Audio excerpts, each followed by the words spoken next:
you have here is what I call an Ottertail blade.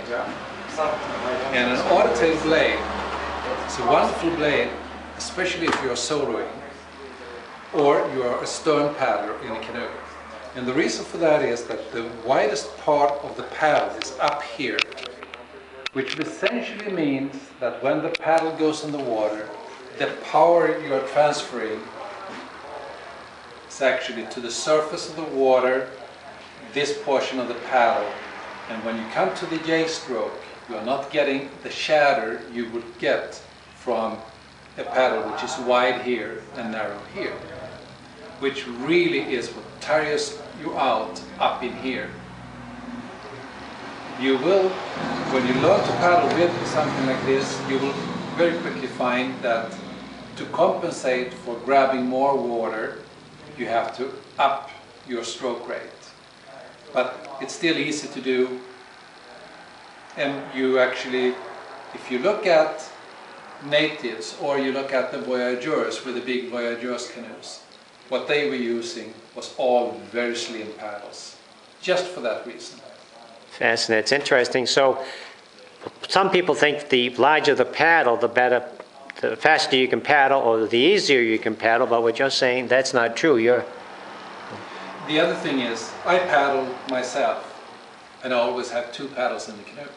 I always have an Ottertail or a slim paddle, and I also have a Beavertail, because there is times when you get out on the lake, the wind picks up, and now you want to get from the middle of the lake into the shore to protected waters fairly quick. Of course, I put this paddle down, I grab my Beavertail, or what I also call a pizza shovel, and now you grab a lot of water, and you place the bow of your canoe so you take advantage of the wind, so you don't have to jam. Right? Right. Thank you very much. You're welcome.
So it all comes off the trees. You get the trees, you bring them in, and this is where it. Yeah, I buy the logs. Where it. And the paddle wood, most of the paddle wood comes from the outside edges, pretty much. And the better stuff, and then the rest of the log gets used for other stuff. All the other stuff we make, seats and yokes and things like that. Anything else you can make out of it, more or less. Yeah. You need a straighter grain wood from the outside for these paddles, for the handles and whatnot, to keep them as straight as possible. Keep the grain as straight in the handle as possible so they're stronger. So, try to keep this strong and as straight as possible. What's the weight of the final product? It depends on what kind of paddle it is. Probably 32 ounces and up, somewhere in there, around 2 pounds. Because Depends a lot on the paddle. You go from 54-inch all the way up to 6 foot, so. Right. And when it starts, so you have a template or something, cut them out here? Paddles. Ah. These ones here, the ones we had down at Porter's, woodworking. They're a little stained from the fire. They went through the fire down there, but they survived it because they're made of metal. So Wow, wow, wow. they survived.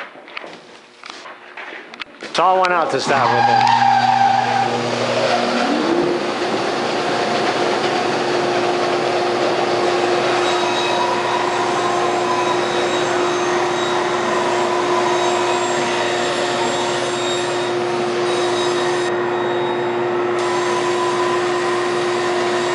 Following the pattern here. Rough cut.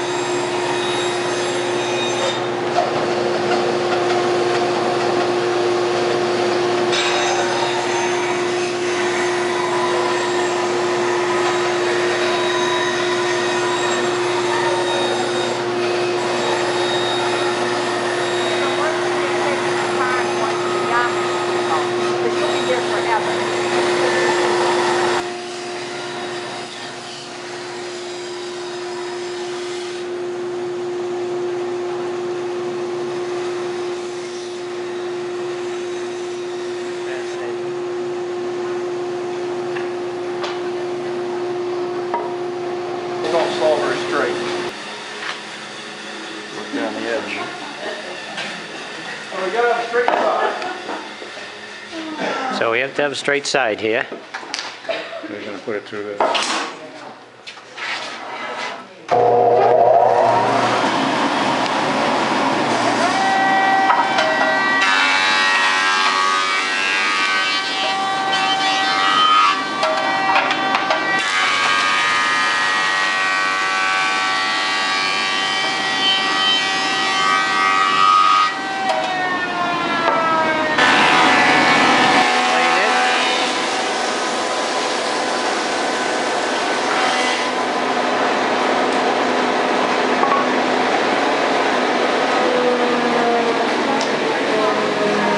Planes both on the both sides at the same time then?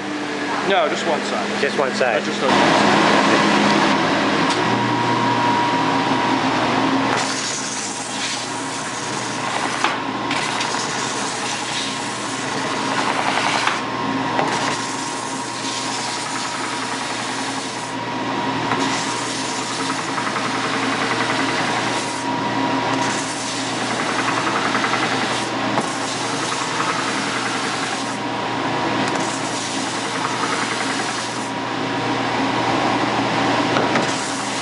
He's got a measurement there too. He's working on it.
Straightening the rest of the handle now. See certain things anymore. Your trained eye, the trained eye. Yeah.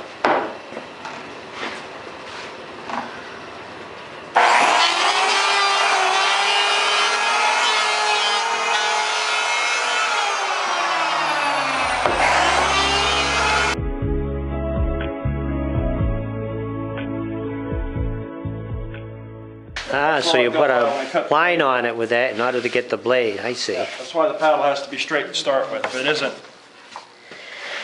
this edge has to be straight. If it isn't, the rest of the paddle will be bowed. Whatever it is, that's what it'll be. So you have to straighten it first. And if it's not straight, then I'll paddle in a circle all day. Is that what you're telling me? Yeah.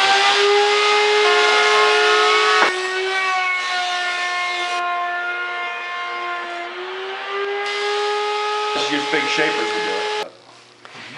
So the paddle is still very heavy right now. So how does it go from this weight, which is, what, pound, 2 pounds, to More than that.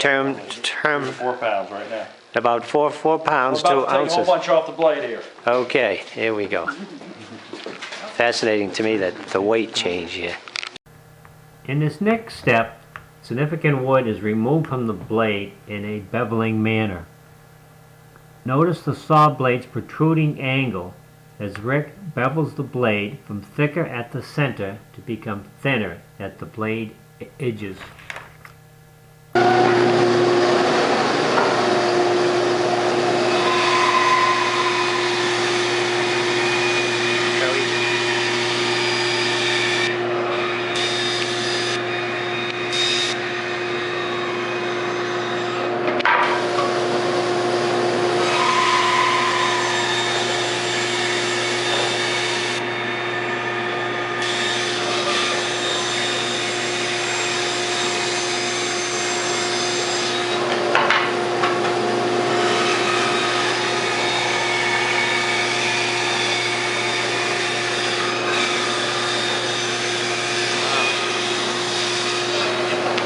Wow, look at that, huh? Unbelievable.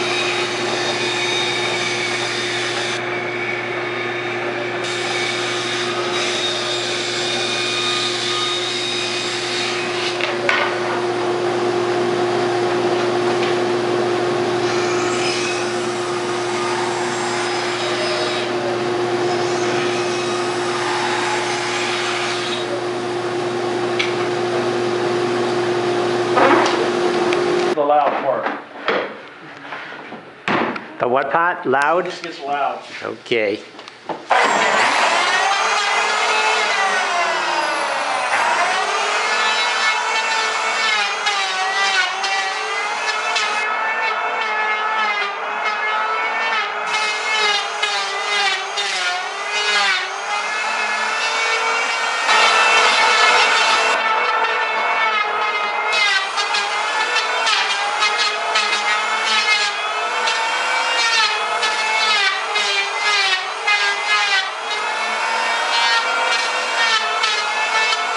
So I have something to go by when I sand that blade.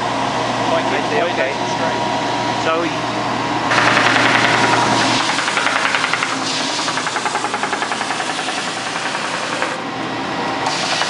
green die. Custom made paddle.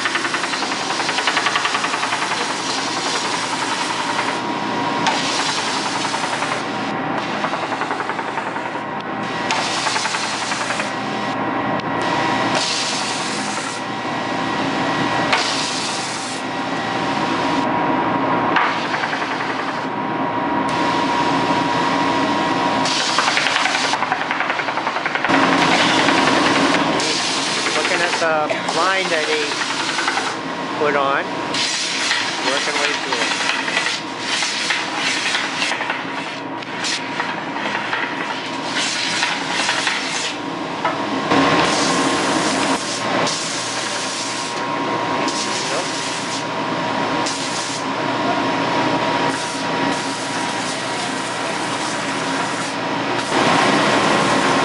Looking at the line all the time, looking at the line, getting it bearing. This is a craftsman at work.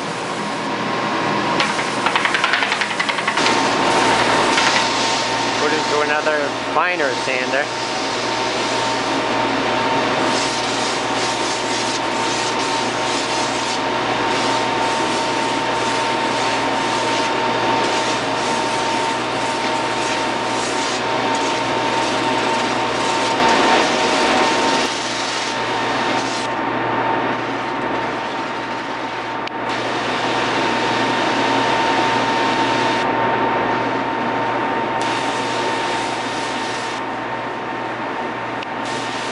Finer sanding.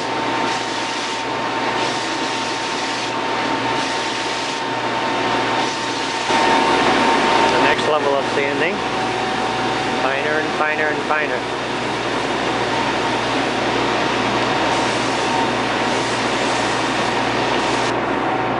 Actually, we got the Big three paddle that sanders. weighs 4 pounds to this right big inside tank. This is fascinating to me because the initial paddle, which was right over here, which was cut out, the template weighs like 4 or 5 pounds, and the end result is probably like a pound. Usually around 2. Right around there, About 2 pounds, and it's beautiful.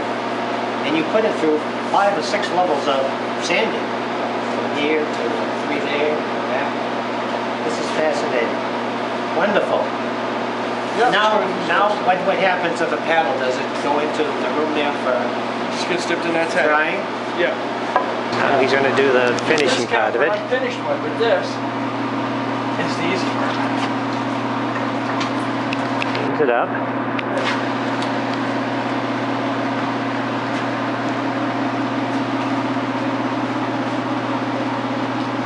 All there is to it. It'll run the varnish will run off. So you let them dry for 24 hours? Yeah. It depends a lot on the And time of the year, how much water's in the air. In the summertime, sometimes or wet times, they don't dry there as fast. Now this a varnish or urethane? Yeah, it's probably. polyurethane? Now what about the end of the top of the paddle? I notice when you hold it, obviously it doesn't get the... I don't really have to, but I would put it in.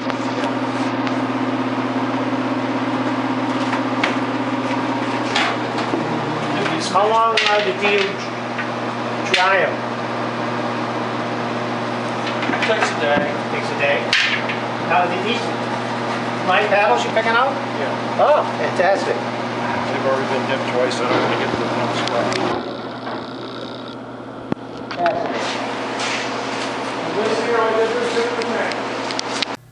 And now for the most exciting part for me personally, is I finally get to try my Ottertail paddle.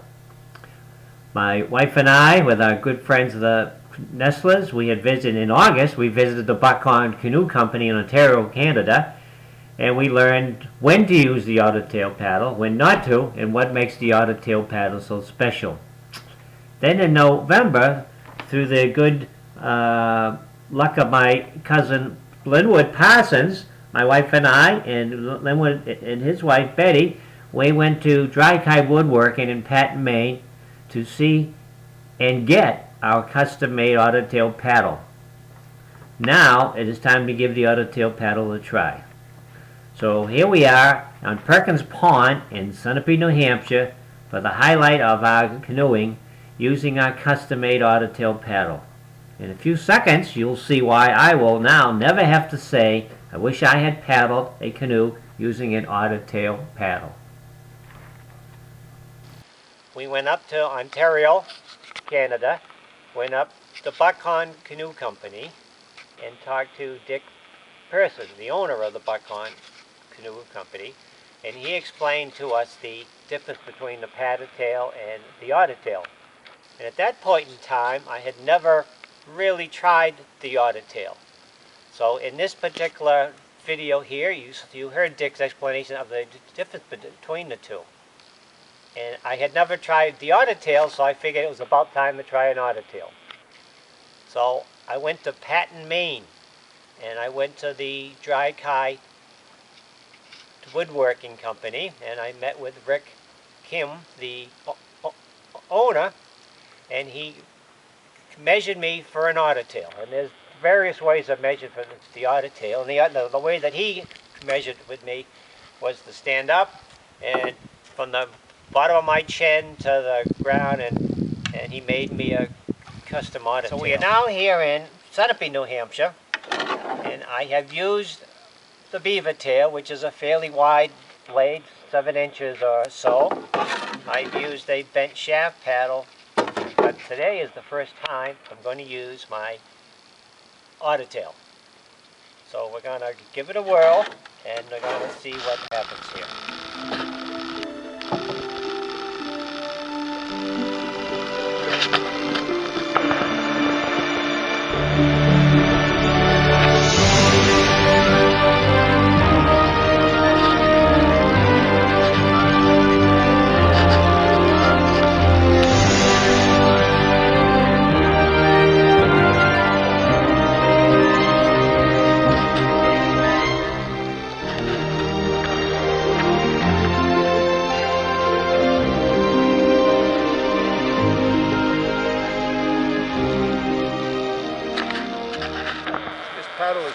and wet. So we call this the virgin dip. Here we go. In the water for the first time. Look at that. It's a nice paddle. Nice paddle.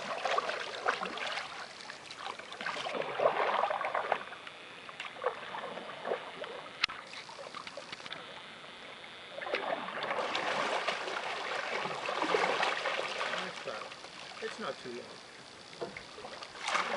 Just the right height then, huh? Yeah, that's good.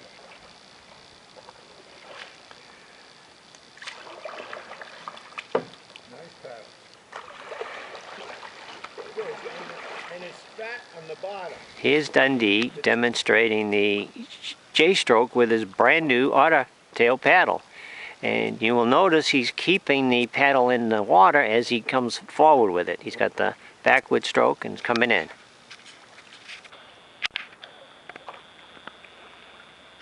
What do you think? How's it feel? Looks beautiful.